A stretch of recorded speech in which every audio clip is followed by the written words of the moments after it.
Dans cette section, on va s'intéresser aux distributions des Xn. Donc soit Xn, une chaîne de Markov homogène, et on va essayer de chercher ensemble les lois des Xn. Essayons de comprendre la problématique. Pour passer de Xn à Xn plus 1, il suffit d'utiliser la matrice de transition. Comme on a vu tout à l'heure, cette matrice nous permet d'aller du présent au futur. Donc de Xn à Xn plus 1. En d'autres termes, si je connais la valeur de Xn, par exemple Xn s'est réalisé et je trouve I, la probabilité que Xn plus 1 égale à J sera PIJ, donc la probabilité de transition de I vers J. Donc si je connais la valeur de Xn, je peux facilement trouver la loi de Xn plus 1. Maintenant, supposons que je connais la valeur de X0 et je cherche la loi de Xn. Un petit schéma pour comprendre.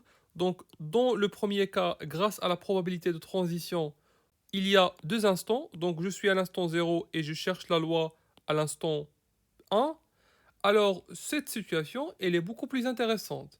Je suis à 0, donc je connais la valeur à t égale à 0, et je cherche la loi en n. Et bien, sachez, pour passer de x0 à xn, on va utiliser la matrice de transition p à la puissance n. Et on va noter les coefficients de cette matrice PIJ, n entre parenthèses. Il faut faire attention, PIJ, n entre parenthèses ne veut pas dire PIJ à la puissance n, mais plutôt les coefficients de p à la puissance n. Donc on va prendre la matrice de transition, on va calculer p à la puissance n, et chaque coefficient, donc à la im ligne, à la jm colonne de p à la puissance n, on va le noter PIJ, n entre parenthèses.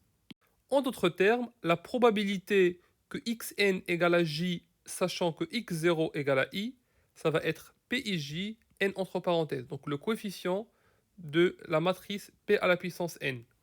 Et clairement, cette relation, d'accord, est un cas particulier de celle-là. Donc celle-là, elle est beaucoup plus générale. Parce que si je prends n égale à 1, la proba que x1 égale à j, sachant que x0 égale à i, ça va être PIJ. Parce que p à la puissance 1, ça va être p, et donc on retrouvera la même, donc PIJ ici. Et on appelle cette relation de Kolmogorov. Elle est très importante, vous devez la prendre par cœur. Elle est aussi très utile, parce que dans un processus stochastique, on est intéressé par les lois à long terme. Parce que la transition de n à n plus 1 n'est pas très intéressante. Par contre, être capable de définir la loi de x après n itérations a des applications énormes, notamment dans l'anticipation. Parce que je vous rappelle, une chaîne de Markov, il s'agit d'une chaîne, d'un processus stochastique. Et l'idée, c'est à l'instant 0, donc je connais la valeur à t égale à 0, et j'essaie d'anticiper qu'est-ce qui va se passer à long terme. Et donc il faut être capable de définir la loi de xn à très long terme. Et grâce à cette relation, celle de Kolmogorov, on arrive facilement à déterminer la loi de xn à partir de t égale à 0. Donc on se place ici et on peut définir la loi de x après n itérations. Prenons un exemple concret, par exemple celui de la propagation d'un virus. On va essayer de faire un exercice où on explique les choses en détail et on résout l'exercice. L'idée, c'est vous montrer l'importance de la relation de Kolmogorov. On suppose qu'il y a 4 états possibles. Donc une personne, soit elle est saine, soit elle est malade, soit elle est rétablie, soit elle est morte. Quand la personne est saine, soit elle reste saine, soit elle devient malade. Quand elle est malade, soit elle reste malade, soit elle devient saine et susceptible et n'a pas les anticorps, donc susceptible de redevenir malade, ou elle peut rétablir, c'est-à-dire ne tomber plus malade. Et donc quand elle a les anticorps, quand elle est rétablie, elle reste toujours rétablie. Soit elle peut mourir, et si on meurt, on reste mort. Il s'agit d'une simplification, donc je ne vais pas entrer dans les détails. À l'instant initial, on a une répartition donnée, donc on a des personnes malades, des personnes saines, rétablies et mortes. Le rôle des responsables dans un ministère de la Santé, par exemple, ne consiste pas à chercher la loi de demain, donc la probabilité d'être saine, malade, rétablie ou morte, mais plutôt qu'est-ce qui va se passer à long terme. Donc la loi après 100 jours ou après un mois, donc ça dépend de la dynamique, afin de prendre les bonnes mesures. Et ceci est possible grâce à la relation de Kolmogorov. On arrive à trouver la loi de xn à partir de x0. Passons maintenant à la loi de xn. On va la noter Pn, donc ce sera un vecteur qui donne la probabilité que xn égale à 1, la probabilité que xn égale à 2, jusqu'à la probabilité que xn égale à grand N. Je rappelle que E, c'est l'ensemble des états. Donc les xi prennent des valeurs dans E, donc 1, 2 jusqu'à grand N. On connaît l'univers, d'accord, de tous les xn. Et donc pour trouver la loi, il suffit de donner des poids à chaque événement. Donc parce que c'est quoi la loi? C'est un univers et un poids, une probabilité à chaque événement. Donc on sait que l'univers de xn sera E. Donc c'est pour ça qu'on a la proba que xn égale à 1, 2 jusqu'à grand N. Et maintenant, si on donne les probas, on a donné la loi de xn. Donc ce sera toujours un vecteur de dimension n. Maintenant, ce que vous devez apprendre par cœur, pour passer de la loi de xn à la loi de xn plus 1, il suffit de multiplier par la matrice de transition. Donc c'est exactement ce qu'on a dit tout à l'heure. Pour passer de xn à xn plus 1, on va utiliser la proba de transition. On peut l'écrire ainsi. Donc Pn plus 1, ça va être la loi de xn plus 1, c'est-à-dire la proba que xn plus 1 égale à 1, la proba que xn plus 1 égale à 2, ainsi de suite. Donc cette loi égale à la loi du précédent multipliée par P, la matrice de transition. Et vous l'avez deviné, donc pour passer de la loi de x0 à la loi de xn, il faut multiplier par P à la puissance n. C'est exactement ce qu'on a dit tout à l'heure. La démonstration est très facile. Par exemple, donc Pn, ça va être la loi de xn. Donc si je cherche le premier élément, donc la probabilité que xn égale à 1, d'accord, ça sera le premier élément du vecteur Pn, qui représente la loi de xn. Donc la proba que xn égale à 1 égale à la somme des probas de xn égale à 1 intersection x0 égale à j. J allant de 1 jusqu'à grand N. C'est la formule des probabilités totales. Tout simplement parce que les événements x0 égale à j, j allant de 1 jusqu'à n, représentent une partition. Donc je vous conseille d'aller revoir le cours sur les probas si vous avez des difficultés à vous rappeler de ceci. Et maintenant, donc vous savez que la proba de A inter B, c'est la proba A sachant B fois la proba de B. Donc la proba que xn égale à 1 sachant que x0 égale à j. Donc xn égale à j sachant x0 égale à i, c'est pijn. Donc c'est la proba d'aller de j à 1. Donc pj1 et entre parenthèses n, tout simplement parce qu'on part de 0 à x0 à xn, multiplié par la proba de x0 égale à j. Et on voit clairement donc les coefficients de Pn, les coefficients de Pi0, donc la proba x0, et les coefficients de P à la puissance n. Et si on applique la formule des matrices, le produit des matrices, on va trouver exactement la même chose. Et ceci, donc au lieu de 1, vous pouvez mettre i ici. Ces deux formules, vous devez les apprendre par cœur. En fait, celle-là, c'est un cas particulier de celle-là. Et donc, toujours, pour passer de la loi de x0 à la loi de xn, il suffit de multiplier par P à la puissance n. Passons maintenant à une définition très importante. On dit que pi est une distribution invariante si on a pi fois p, donc la matrice de transition, reste pi. Donc pi fois p égale à pi. Essayons de comprendre l'intuition derrière la distribution invariante. Remarquez bien, donc si on a une chaîne de Markov, pour passer, donc on a la loi à un instant donné n, pour chercher la loi à n plus 1, on multiplie pi n par p. Ainsi, on trouve une nouvelle loi.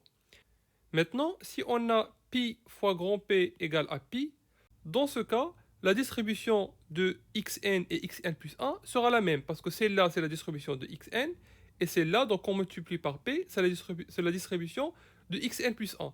Donc xn et xn plus 1 auront la même loi, pareil xn plus 2, et ainsi de suite. C'est pour ça qu'on appelle cette distribution invariante. Dès que xn suit cette valeur, cette loi, alors toutes les xn qui vont venir après, donc xn plus 1, xn plus 2, elles auront toutes la même loi pi. Soit xn une chaîne de Markov, et on va noter p sa matrice de transition. Supposons maintenant que la loi de xn, donc Pn, converge. On ne va pas entrer dans les détails, mais ce que vous devez comprendre, c'est Pn, donc ces lois, ces probabilités.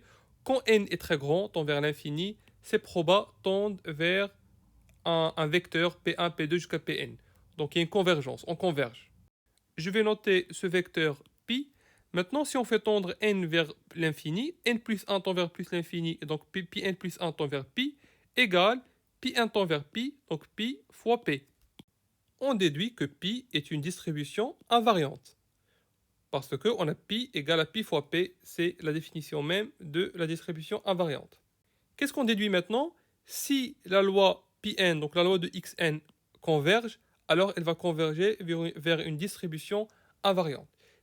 Ce qui est tout à fait cohérent, parce que si on converge, à un certain moment, on doit s'approcher les uns des autres, et donc pi égale à pi fois p. Et donc ça doit être invariant, il ne faut pas que ça change. Parce que imaginez qu'on continue à changer à chaque fois qu'on multiplie par p, et donc on n'a pas vraiment convergé. Quand on arrive à un pi tel que p fois pi égale à pi, dans ce cas on a convergé, donc toutes les lois seront pi. Une remarque très importante, dans une chaîne de Markov, Pn ne converge pas forcément.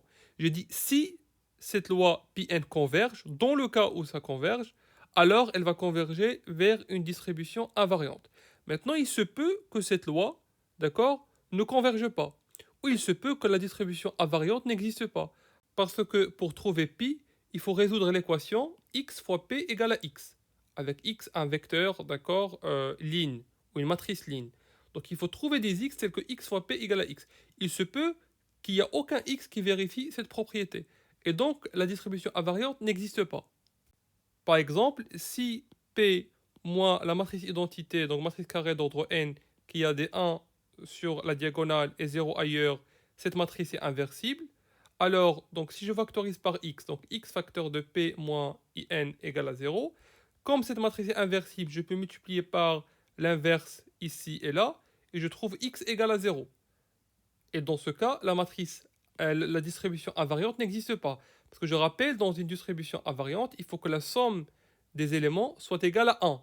Parce que je rappelle, il s'agit des probabilités. Il faut que la somme égale à 1. Ici, donc, cette équation, quand j'ai voulu la résoudre, dans le cas où pi moins in est inversible, je trouve que x égale à 0. Il y a une seule solution possible, x égale à 0. En d'autres termes, tous les éléments sont nuls, et donc la somme est différente de 1. On déduit que la distribution invariante n'existe pas. Je récapitule. Une distribution invariante est une distribution telle que pi fois p égale à pi. On a compris pourquoi. Maintenant, ce que vous devez savoir, c'est que la distribution invariante n'existe pas forcément. Il se peut qu'elle n'existe pas. Ça va dépendre de la matrice de transition P. Par exemple, comme on a vu tout à l'heure, si P moins IN est inversible, dans ce cas, la distribution invariante n'existe pas. On a vu aussi, dans le cas où Pn converge, je répète encore, Pn ne converge pas forcément, mais si jamais elle converge, alors elle va converger vers une distribution invariante. Clairement, on a donné beaucoup de définitions dans cette vidéo. Je vous conseille de la revoir 2 ou 3 fois. Ce que vous devez apprendre par cœur. On définit la loi de xn par un vecteur Pn qui contient les éléments, donc la proba que xn égale à 1, la proba que xn égale à 2, jusqu'à la proba de xn égale à grand N. Évidemment, les éléments de ce vecteur sont compris entre 0 et 1, et la somme de ces probabilités, la somme des éléments, doit être égale à 1. Maintenant, si je connais la loi de xn et je cherche la loi de la variable suivante, il suffit de multiplier par la matrice de transition. Donc, quand je multiplie la loi de xn fois p, je trouve la loi de xn plus 1, qui est Pn plus 1. Si je dispose de la loi de x0, donc pi0, et je cherche la loi de xn, il suffit de multiplier par p à la puissance n. Dernière chose, on dit qu'une distribution pi est invariante ou parfois on l'appelle stationnaire si pi fois p égale à pi. En d'autres termes, si la loi de xn égale à pi, alors tous les n qui viennent après, donc tous les variables aléatoires qui viennent après, auront la même loi. Parce que quand je multiplie par p, je retrouve la loi pi. C'est pour ça qu'on dit que la loi de la distribution est invariante ou stationnaire. Les lois, donc Pn, ne convergent pas forcément, mais si jamais elles convergent, elles vont converger vers une distribution invariante. En d'autres termes, la distribution invariante ou stationnaire correspond à l'état probabiliste sur le long terme. On va faire des exercices où on va appliquer tout ce qu'on a appris en détail, mais je vous conseille quand même de revoir cette vidéo 2 ou 3 fois pour bien la comprendre. Et évidemment, si vous avez des questions, vous pouvez toujours laisser des commentaires.